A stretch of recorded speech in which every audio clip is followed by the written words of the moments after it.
नमस्कार, Hindi learning channel पर आपका स्वागत है। आज आशिमा महाजन हिंदी लर्निंग चैनल पर लेकर आई है बाल दिवस पर मन संचालन की हिंदी स्क्रिप्ट। जी हां, 14 नवंबर बाल दिवस एक यादगार तारीख है जिसे बच्चों के प्रति स्नेह, दुलार और सम्मान प्रदर्शित करने के उत्सव के रूप में मनाया जाता है।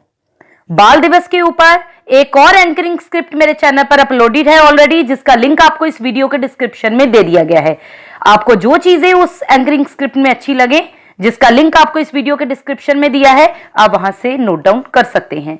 और जो चीजें आज की वीडियो में आपको अच्छी लगे, कमेंट बॉक्स में बताना बिल्कुल मत भूलिएगा, क्योंकि इस प्रकार की एंकरिंग स्क्रिप्ट जो कि बहुत ही मोटिवेशनल रहने वाली है, ऐसी एंकरिंग स्क्रिप्ट आपने आज तक YouTube पे नहीं देखी होगी। तो वीडियो पसंद आए तो लाइक का बटन और शेयर किए बिना बिल्कुल मत जाइएगा।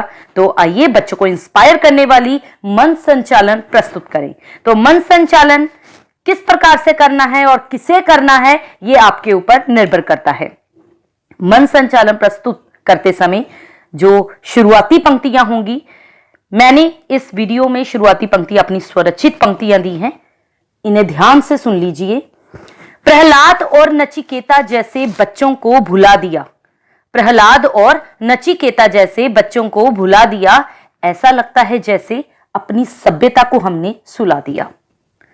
श्रवण कुमार की मिसाल पौराणिक कथाओं में जब जब आती है, बालकों के आचरण के लिए प्रेरणादायक बन जाती है। जिस माटी पर गुरु गोविंद सिंह के साहिबजादों का इतिहास गौरवान्वित कर जाता है, क्या उस देश के प्रगति पथ पर चलने वालों को इनका ध्यान कभी आता है? देश की प्रगति के आधार विद्यार्थी हमारे हैं, कच्ची कलियों जैसे ये फूल हमें बड़े प्यारे हैं। भावी पीढ़ी तक बस हमें यही संदेश पहुंचाना है, सामान्य शिक्षा के साथ साथ अपनी संस्कृति को नहीं भुलाना है, अपनी संस्कृति को नहीं भुलाना है। अब इसके बाद सुप्रभात सम्मानित प्रधानाचार्य, आदरणीय शिक्षकगण एवं सभागार में उपस्थित सभी श्रोतागण, यानी कि जो भी प्यारे प्यारे बच्चे हैं, उनको आज बाल दिवस की हार्दिक शुभकामनाएं। बच्चों के सपनों को और उनकी आवाज को स्वीकार करने का आज का यह दिन वास्तव में सभी माता पिता और शिक्षकों के प्रति विशेष समर्पण का भी दिन है। कहते हैं, जब एक व्यापारी अपनी गद्दी के प्रति निष्ठा रखता है, बैठने से पहले गद्दी को प्रणाम करता है, एक ड्राइवर अपने वाहन को चलाने से पहले अपने हाथ जोड़ता है, तभी वाहन चलाना आरंभ करता है, तो शिक्षक की गद्दी कुर्सी भी उतनी ही पूजनीय होती है।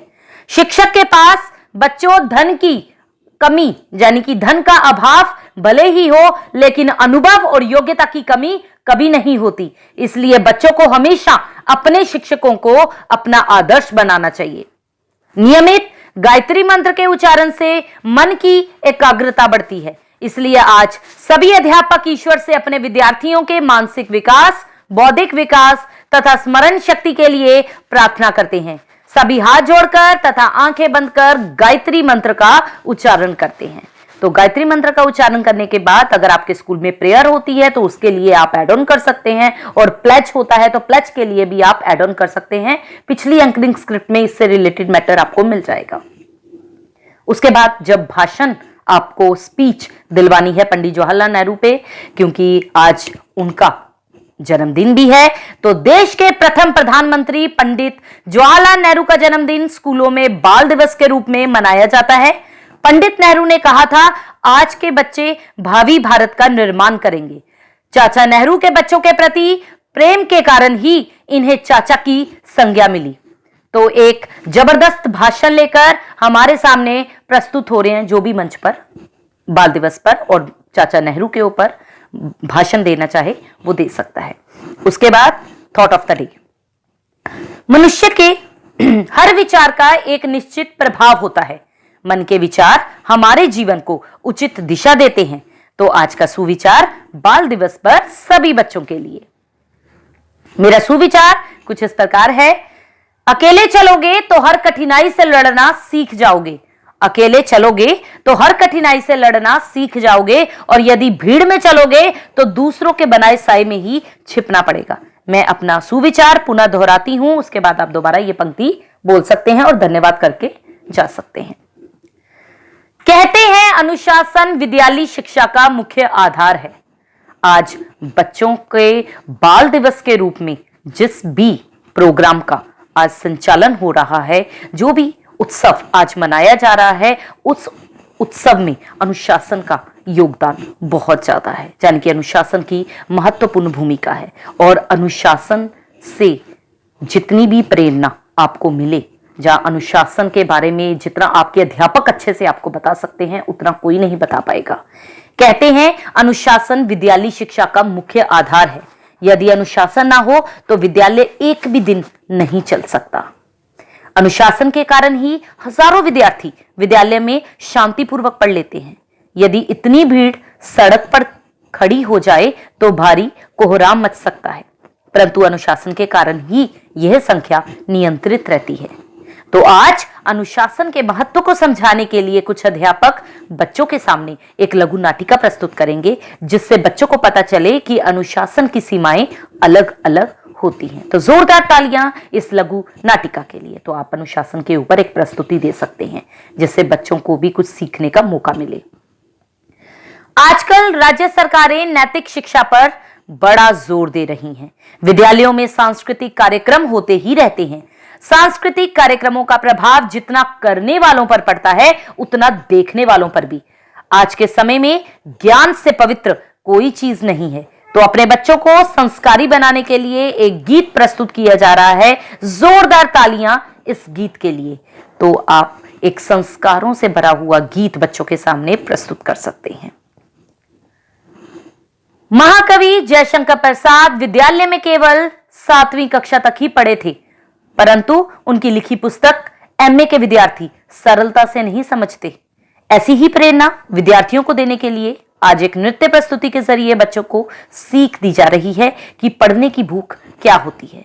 क्यों अध्यापक और माता पिता बार बार बच्चों को पढ़ने के लिए प्रोत्साहित करते हैं। तो बच्चों के लिए एक छोटी सी नृत्य प्रस्तुति। बच्चों को अक्सर बुरा भी लगता है कि उन्हें बार बार टोका जा रहा है पढ़ाई के लिए, लेकिन ये नृत्य प्रस्तुति देखने के बाद आप जरूर बताइएगा क्या वास्तव में अध्यापक और माता पिता सही करते हैं या नहीं। तो आप इसके ऊपर अब्दुल कलाम जी के ऊपर एक सुंदर नृत्य प्रस्तुति दे सकते हैं। उसके बाद जीवन परिवर्तनशील है, अतः शिक्षा की व्यवस्था भी समय और परिस्थिति के अनुसार परिवर्तनशील है। अगर शिक्षक शिक्षा क्षेत्र का आदर्श स्तंभ ना बने तो विद्यार्थी का जीवन विकास पथ की ओर अग्रसर नहीं हो पाएगा। उदाहरण के तौर पर अयोध्या सिंह उपाध्याय हरिओद स्वयं 8वीं तक पढ़कर भी काशी विश्वविद्यालय में पढ़ाने के लिए नियुक्त हुए थे। शिक्षा का उद्देश्य बच्चों का सर्वांगीण विकास करना है, और यह विकास तभी संभव है जब बच्चे की स्वाभाविक क्रियाओं का सम्यक अध्ययन किया जाए। जीवन का सबसे बड़ा गुरु बच्चों समय है, क्योंकि जो समय सिखाता है वह कोई भी नहीं सिखा सकता, ना माता पिता ना ही गुरु। हमारी अगली प्रस्तुति एक कविता है जो बच्चों को समय के महत्व का सही बोध करवाएगी। तो आपने देखा होगा आज की इस एंकरिंग स्क्रिप्ट में आपको अनुशासन के बारे में बताया गया, आपको समय के बारे में बताया गया। तो बहुत ही मोटिवेशनल ये वीडियो आपके लिए रहेगा। अगर आप इस वीडियो को ज्यादा से ज्यादा शेयर करेंगे तो मेरे ख्याल से मन संचालन जोरदार तरीके से इससे बढ़िया नहीं हो सकता। अब मैं प्रधानाचार्य जी से अनुरोध करती हूं कि वे मंच पर आकर बाल दिवस के अवसर पर बच्चों का उचित मार्गदर्शन करें। तो जब प्रधानाध्यापक स्टेज पर आकर चले जाएंगे, उसके बाद जन गण मन होने से पहले ही आपको अपनी पंक्तियों को विराम देना है। अंत में अपनी वाणी को यही विराम देते हुए और आज की प्रार्थना सभा का यहीं पर अंत करते हुए बच्चों को यही संदेश देना चाहेंगे, भारत का उगता सूरज तुम ही से है। ये मेरी अपनी पंक्तियां हैं। भारत का उगता सूरज तुम ही से है, हर चांदनी रात भी बच्चों तुम ही से है। अपने कदमों को हिमालय की तरह ऊंचा रखना, क्योंकि हिमालय की शान प्यारे बच्चों तुम ही से है, तुम ही से है। धन्यवाद। Happy children's day to all the children in this world. तो आपको ये एंकरिंग स्क्रिप्ट कैसी लगी कमेंट बॉक्स में जरूर बताइएगा, लाइक कीजिएगा, शेयर कीजिएगा। Good bye.